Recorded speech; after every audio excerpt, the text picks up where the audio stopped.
बच्चों नमस्कार। विगत दिवसों में हमने सेलों के संबंध में कुछ चर्चा की थी। सेल क्या होते हैं, उनकी क्या विशेषताएं होती हैं। उसी क्रम को बढ़ाते हुए आज हम आपको बताएंगे आग्नेय सेल क्या होती है। सेलें, जैसा कि पिछले वीडियो में आपको बताया गया था, सेलें 3 प्रकार की होती हैं: आग्नेय सेल, अवसादी सेल और कायांतरित या रूपांतरित सेल। उनमें सबसे पहला है आग्नेय सेल, जिसको मूल सेल भी कहा जाता है, क्योंकि इनके बनने की अवस्था सबसे पहले की है और इन्हीं सेलों से अवसादी और आंतरिक सेलों का निर्माण होता है। बच्चों, एक विषय है, इसको हम पेट्रोलॉजी कहते हैं। पेट्रोलॉजी के अंतर्गत सेलों का ही अध्ययन किया जाता है। एक सेलों का विज्ञान है। जो इसके ज्ञाता होते हैं उसको पेट्रोलॉजिस्ट कहते हैं।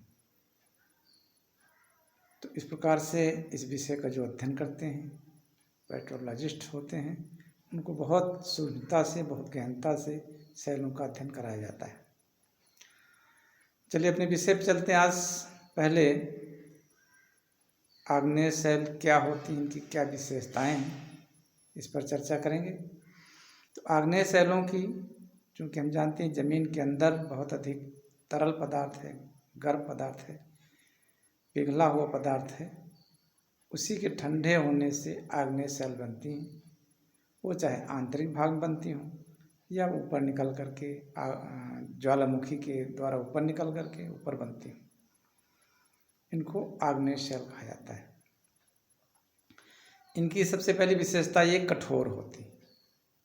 अन्य जो सेलें हैं, अवसादी सेल, ये मुलायम होती हैं, लेकिन ये आग्नेय सेल अत्यधिक कठोर होती हैं। दूसरी विशेषता ये है कि ये इनमें छिद्र नहीं होते हैं, सरंध्र नहीं होती, अरंध्र होती हैं। जो सरंध्र सेलें हैं, जैसे बालू की परत, अवसादी सेलें, इनमें रंध्र होती हैं, पानी नीचे रिस जाता है, लेकिन इन सेलों में पानी रिसता नहीं है, अरंध्र होती है। तीसरी विशेषता ये है कि ये चूँकि बहुत अधिक गर्म स्थान से, तरल स्थान से बनती हैं, इसलिए वहाँ पर जीव जंतुओं के रहने का कोई चांस नहीं रहता है। अतः ये जीवांश विहीन होती हैं, इनमें किसी प्रकार का जीवांश नहीं पाता, जीवों के अवशेष नहीं पाए जाते हैं। अगला है रवेदार। ये रवेदार होते हैं, इसमें रवे होते हैं, और वो रवे छोटे हैं या बड़े हैं, इस पर निर्भर करता है कि उनके ठंडे होने में कितना समय लगा है या वो उनकी कितने गहराई पर ये सेल बने हैं। अत्यधिक गहराई पर होते हैं, उनको ठंडे होने में समय ज़्यादा लगता है। ऊपर होते हैं, तापमान कम रहता है, वहाँ ठंडे होने में समय कम लगता है। तो जो जो कम समय में ठंडे होते हैं, जल्दी ठंडे होते हैं, त्यों त्यों इनके रवों की बहुत महीन होते हैं, रवे महीन होते हैं। और जो जो गहराई में होते हैं, देर में ठंडे होते हैं, त्यों त्यों इनके रवे बहुत मोटे बड़े होते हैं।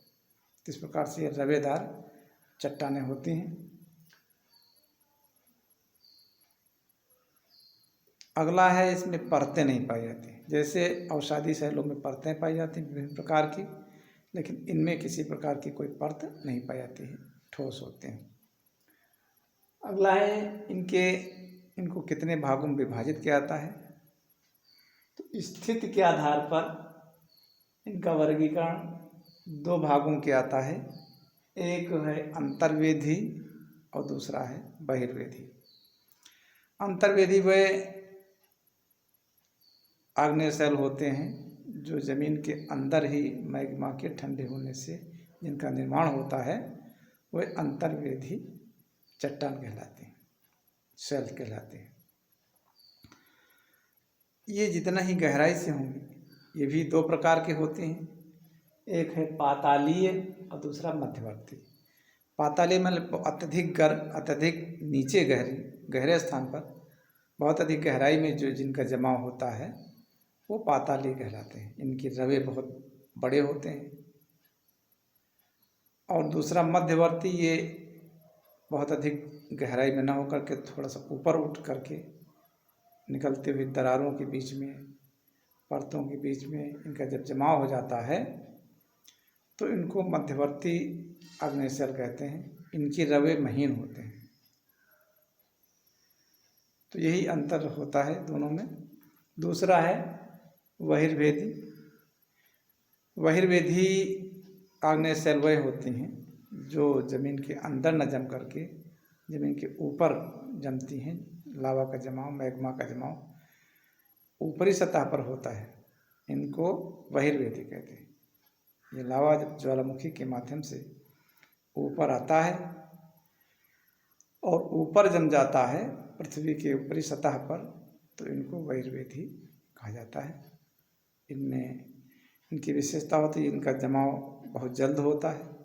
ज्वालामुखी की जैसे ऊपर तरल पदार्थ निकलता है फैल जाता है और जल्दी से जम जाता है। तो इसके रवे बहुत छोटे छोटे होते हैं।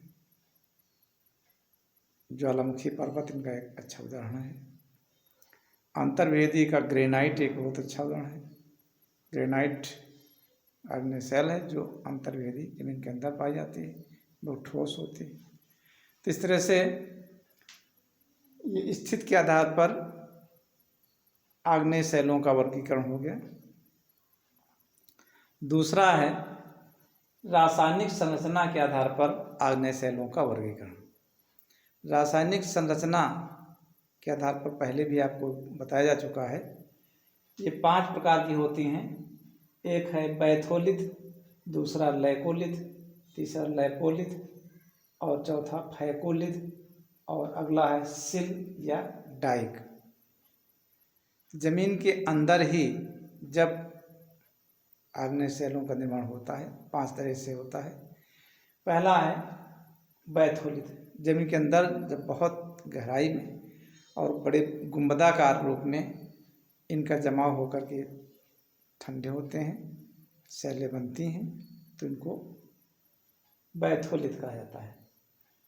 और वही मैग्मा जब जमीन के अंदर छतरी नुमा चौड़ाई में फैल करके ठंडा होता है, छतरी नुमा इसका आकार होता है, उसको हम लैकोलिथ कहते हैं। तीसरा है लैपोलिथ। जब मैग्मा इस प्रकार से जमा होता है कि बीच में गहरा होता है और इधर उधर थोड़ा सा ऊंचा उठा होता है, तस्तरी नुमा जिसका जमा होता है मैग्मा का, ये प्रायः ऊपर की परतों में फैल जाता है। जो ठंडी जो कमज़ोर परतें होती हैं तो उसका आकार तस्तरी नुमा बन जाता है मैग्मा का, तो और ठंडा हो जाता है, आग्नेयशैल बनती हैं, उनको हम लैपोलिथ कहते हैं। चौथा है फैकोलिथ। फैकोलिथ में जैसे लहरें होती हैं, ऊंची नीचे से मोड़दार पर्वत होते हैं, उसी प्रकार का इनका आकार मोड़दार बनता है, थोड़ा ऊंचा फिर नीचा फिर ऊंचा नीचा। तो ऐसे जमाव को फैकोलिथ आग्नेयशैल के नाम से जानते हैं। और अंतिम है सिल या डाइक।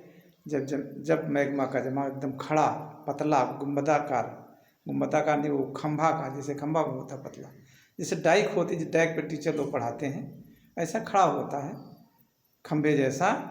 तो ऐसे जमाव को हम डाइक आग्नेयशैल कहते हैं। इस तरह से रासायनिक परिवर्तन के आधार पर, रासायनिक संरचना के आधार पर ये 5 तरह के आग्नेयशैल होते हैं। तो आज के दिवस में हमने आग्नेयशैलों का विस्तार से इस पर चर्चा की गई। आग्नेयशैल क्या होते हैं, कितने प्रकार के होते हैं, इनकी क्या विशेषताएं हैं, और ये रासायनिक संरचना के आधार पर कितने तरह के होते हैं। तो आज के दिन बस इतना ही। धन्यवाद।